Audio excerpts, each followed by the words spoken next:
This is a res story I heard near Cherokee, North Carolina. There was this guy who said when he was younger and he lived with his parents that his dad would, at night, they had these pieces of plywood attached to hinges that they would close over the windows and they would padlock. And he always wondered why every night his dad would padlock the windows shut.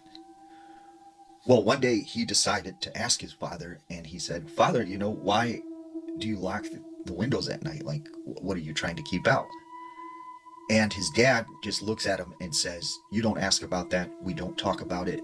Like, you ask anymore, you're going to be grounded. You're going to be in trouble."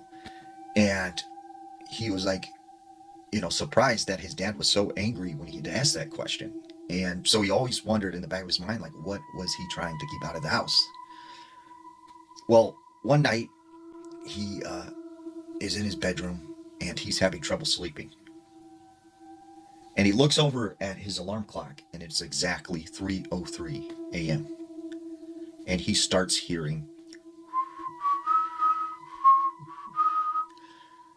and he hears this whistling, like coming from outside of the house. And he keeps hearing it over and over again. So he gets up and he goes out into the living room and he goes, and his dad is out there kind of frantically moving back and forth, pacing around. And he goes, "Dad, why are you, like, what is that whistling? Like, why are you up? And what is that whistling sound? Like, are you making that?" And he goes, No, stop talking about it. Look, you need to go back into your bedroom and go to sleep. It'll be all right." And he said his dad was just like terrified. And so he went back into his bedroom and he said it went on for a little bit and then it stopped. And he said he started to realize, like, late at night, every time at 3:03 a.m., right, he would hear whistling and it would sound like it was coming from outside the house. And his dad would be up, just sort of walking the hallways, walking the floors, like freaking out. So, he was always confused about what this sound was.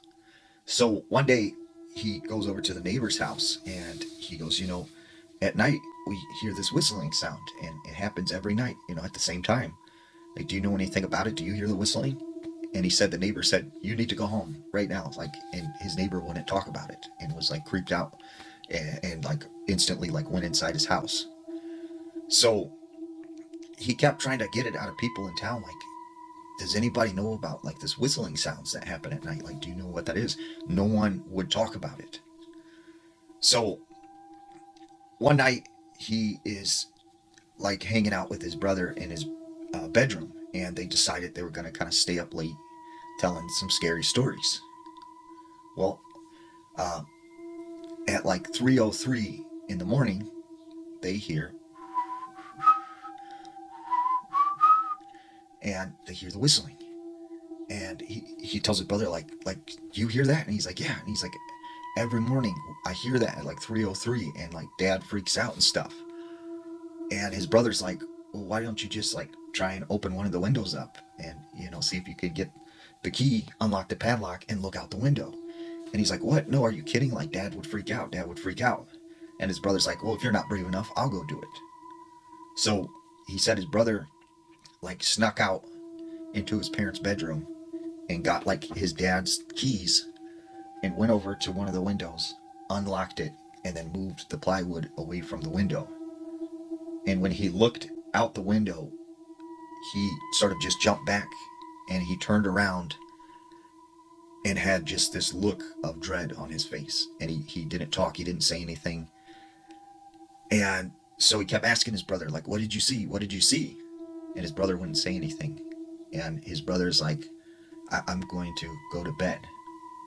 And he said right as his brother started walking to the bedroom, all of a sudden at the door, he hears boom, boom, boom, boom. Someone is knocking at the door. And he hears it again. Boom, boom, boom, boom. This loud knocking. And he goes up to the door and gets really close. And all of a sudden, his dad comes running out and grabs him and says, "Do not open that door, son." And he's like, "Why? Who's out there? Like, who's outside?" And he's like, we can't say anything about it. We don't talk about it. Like, everything's going to be okay. Everything's going to be okay." And he said all night long, they heard the knocking on the door. So The next morning, when he gets up, right, his brother is very, very ill.